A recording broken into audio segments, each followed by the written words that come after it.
বিসমিল্লাহির রহমানির রহিম। আসসালামু আলাইকুম। আশা করি আপনারা ভালো আছেন ইনশাল্লাহ, তাই না? ফ্যাসিস্ট হাসিনা মুক্ত বাংলাদেশ। এখন আমরা আগে যে কোনো সময় থেকে একটু হলেও ভালো আছি। বাসায় ঘুমাই, রাস্তাঘাটে ঘুরতে পারি, চায়ের দোকানে বসতে পারি, ঠিক না?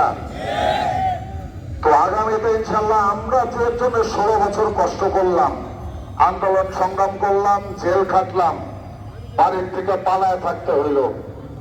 বাড়ির ছেলে পেলে বিএনপি রাজনীতি করার কারণে বাপে মামলা খাইল। বিএনপি সমর্থন করে বাবা, ছেলের চাকরি হয় না, তাই না? এই পুরোটা সময় আমরা কষ্ট করছি কিন্তু আমাদের দলের জন্য, ঠিক না? তো আমরা ইনশাল্লাহ চাই যে আগামী দিনে একটা সুষ্ঠু নির্বাচনের মাধ্যমে বিএনপি রাষ্ট্র ক্ষমতায় আসুক এবং আমাদের প্রিয় নেতা তারেক রহমান বাংলাদেশের প্রধানমন্ত্রী হয়ে এই রাষ্ট্রটা পরিচালনা করুক, নাকি ঠিক কিনা? আমরা সবাই তারেক রহমানকে প্রধানমন্ত্রী হিসেবে দেখতে চাই, তাই না? ইনশাআল্লাহ আপনাদের দোয়া এবং ভালোবাসা থাকলে আপনারা সবাই স্বচ্ছভাবে ঐক্যবদ্ধভাবে দলের পক্ষে থাকলে তারেক রহমান নিশ্চিত বাংলাদেশের প্রধানমন্ত্রী হবে ইনশাআল্লাহ। কিন্তু তারেক রহমানকে প্রধানমন্ত্রী বানাতে গেলে আমাদের কিন্তু অনেক কাজ করতে হবে। আমাদের বিজয় কিন্তু এখনো পরিপূর্ণ হয় নাই। আমাদের দলের ভারপ্রাপ্ত চেয়ারম্যান তারেক রহমান রাষ্ট্র কাঠামো মেরামতের 31 দফা প্রণয়ন করেছেন। রাষ্ট্র কাঠামো মেরামতের শব্দটা খেয়াল করেন, মেরামত একটা শব্দ কিন্তু ব্যবহার করেছেন উনি। কেন ব্যবহার করেছেন?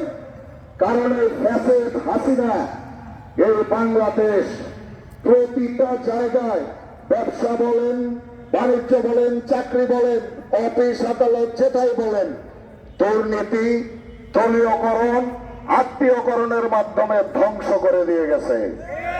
তো এই ধ্বংসপ্রাপ্ত দেশটাকে ঠিক করার জন্যই আমাদের বিএনপির ভারপ্রাপ্ত চেয়ারম্যান এই রাষ্ট্র কাঠামো মেরামতের 31টি দফা প্রণয়ন করেছেন।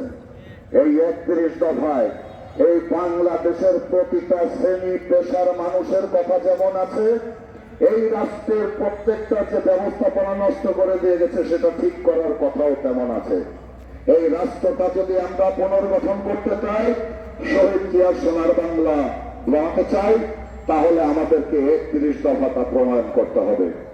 31 দফা প্রণয়নকে শুধু মাইকে আমরা সমাবেশ করে এক জায়গায় দাঁড়িয়ে থেকে বললে হবে না। এখানে যেসব নেতা কর্মীরা আছেন, সাধারণ মানুষের কাছে যেতে হবে যে বিএনপি কি চায়, তারেক রহমান দেশের সাধারণ মানুষের জন্য কি চিন্তা করে, সেটা পৌঁছে দেওয়ার দায়িত্ব কিন্তু আমাদের আপনাদের সবার। ষড়যন্ত্র শেষ হয় নাই, এখনো আমাদের দলের বিরুদ্ধে ষড়যন্ত্র চলছে। অনেক বটাইনি দিয়ে অনেক ধরনের অনেক কিছু বেহেস্তের চাবি টাবি অনেকে দিয়ে দিতেছে। আপনাদেরকে সতর্ক থাকতে হবে, আমাদেরকে ঐক্যবদ্ধ থাকতে হবে।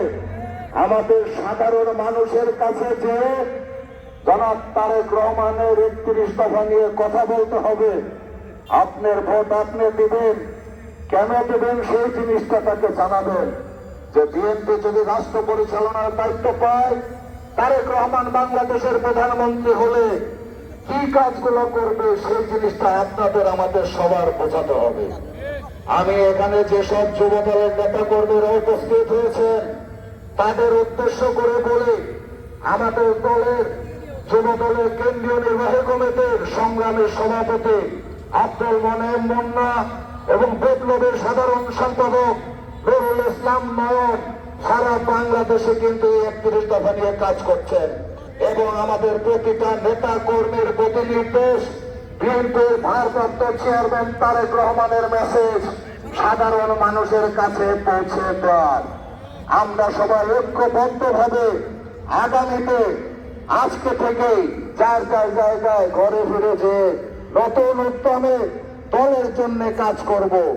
আজকে আপনারা আমরা এখানে যারা এসেছি, আমরা রাস্তাঘাটে এখন সালাম পাই, মানুষ আমাদের সম্মান করে। কেন করে?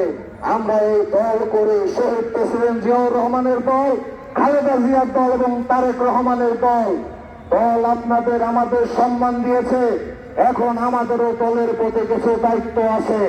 দলের মেসেজ, ভারপ্রাপ্ত চেয়ারম্যানের মেসেজ, 31 দফার এই কর্মসূচি নিয়ে মানুষের ঘরে ঘরে যাবেন, বাজারে হাটে দোকানে যেখানে সুযোগ পাবেন সেখানে 31 দফা নিয়ে কথা বলবেন। আপনারা কেউই বিগত 3টি নির্বাচনে ভোট দিতে পারেন নাই, ঠিক না?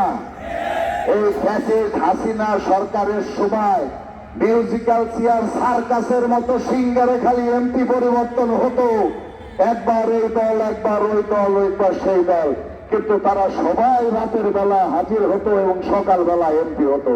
ভোট দিতে হয়েছে কেউ কিন্তু ভোট দিতে হয় নাই।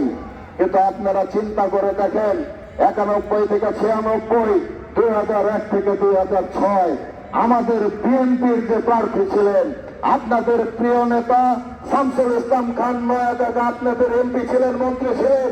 সিঙ্গারে যত উন্নয়ন হয়েছে, রাস্তাঘাট, বিদ্যুৎ, কারবার, সবকিছু এই বিএনপির সময় শামসুল ইসলাম খান নয়াদাগার সময় হয়েছে। আপনারা আরেকটু জিনিস দেখেন, খুব স্বল্প সময়ের জন্য মইনুল ইসলাম খান শান্ত এমপি হয়েছিলেন। উনি ওই স্বল্প সময় উনার সর্বোচ্চ ক্ষমতা দিয়ে সিঙ্গারের সাধারণ মানুষের পাশে থাকার চেষ্টা করেছেন। আপনারা ওনার জন্য দোয়া করবেন যাতে সামনে নির্বাচনে শামসুল ইসলাম খানের সুযোগ্য উত্তরসূরি মইনুল ইসলাম খান শান্ত ভাই আপনাদের এখান থেকে এমপি হয়ে আপনাদের প্রতিনিধিত্ব করে আপনাদের সুখে দুঃখে আপনাদের পাশে থাকতে পারে। সবাই ঐক্যবদ্ধ থাকবেন, ঐক্যের বিকল্প নাই। আমাদের মার্কা ধান, অনেকে অনেক ধরনের কথা বলতে পারে। আমার ভালোবাসার মার্কা, আপনার আমার আবেগের মার্কা ধানের শীষে। আমরা বিগত কয়েক নির্বাচনে ভোট দিতে পারি নাই, সামনে সুযোগ এসেছে, আমরা আমাদের প্রিয় প্রতীক ধানের শীষে ভোট দিতে চাই, ঠিক কিনা? আরেকটা ব্যাপারে, আপনার 31 দফার ব্যাপারে আমি যেভাবে প্রচার করছি, আপনারাও সবাই ঘরে ঘরে যাবেন। আপনাদের হাতে 31 দফার প্রচারণা পত্র তুলে দেওয়া হয়েছে। নিজে বুঝবেন, পাশের ব্যক্তিকে বোঝানোর চেষ্টা করবেন যে শহীদ প্রেসিডেন্ট জিয়াউর রহমান এবং বেগম খালেদা জিয়া সুযোগ্য উদ্দেশ্যে তারেক রহমান এদেশের সাধারণ মানুষের জন্য কি চিন্তা করেন। আপনারা যদি সবাই লিফলেট হাতে পেয়ে থাকেন, আপনারা একটু কষ্ট করে 2 হাত তুলে লিফলেটটা আমাকে একটু দেখাবেন। ইনশাল্লাহ আমাদের সবার হাতে লিফলেট পৌঁছে গেছে। এই লিফলেটটা কিন্তু অনেক গুরুত্বপূর্ণ। এখানে কিন্তু আপনার আমার সবার কথা আছে। আমরা একটু বুঝবো, আমরা একটু জানবো, আমাদের কাছের মানুষকে বলবো। আমাদের কোনো কাজে আমাদের কোনো সাধারণ মানুষ জানি কষ্ট না পায়, এদিকে বিশেষ দৃষ্টি রাখবেন। আমাদের কাঙ্ক্ষিত বিজয় এখন আসে নাই। 16.5 বছর কষ্ট করেছেন, আমাদের কষ্ট এখনো শেষ হয় নাই। আমাদের বিরুদ্ধে এখন অনেক ধরনের প্রচারণা চলছে। আপনারা সবাই জানেন, জাতীয় পত্রিকাও পড়েন, টেলিভিশনও দেখেন, এখানে অনেক ধরনের নিউজ থাকে।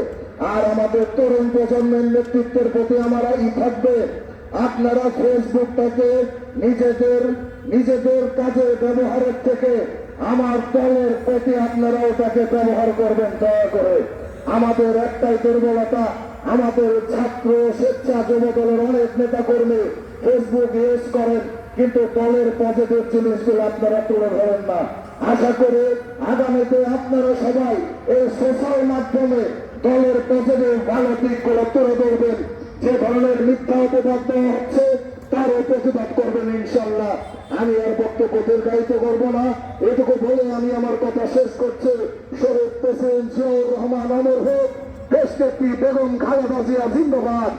আগামী দিনের নিশ্চিত প্রধানমন্ত্রী তারেক রহমান জিন্দাবাদ, জিন্দাবাদ, জিন্দাবাদ। আসসালামু আলাইকুম। আমরা সবাই কাছে ওখান থেকে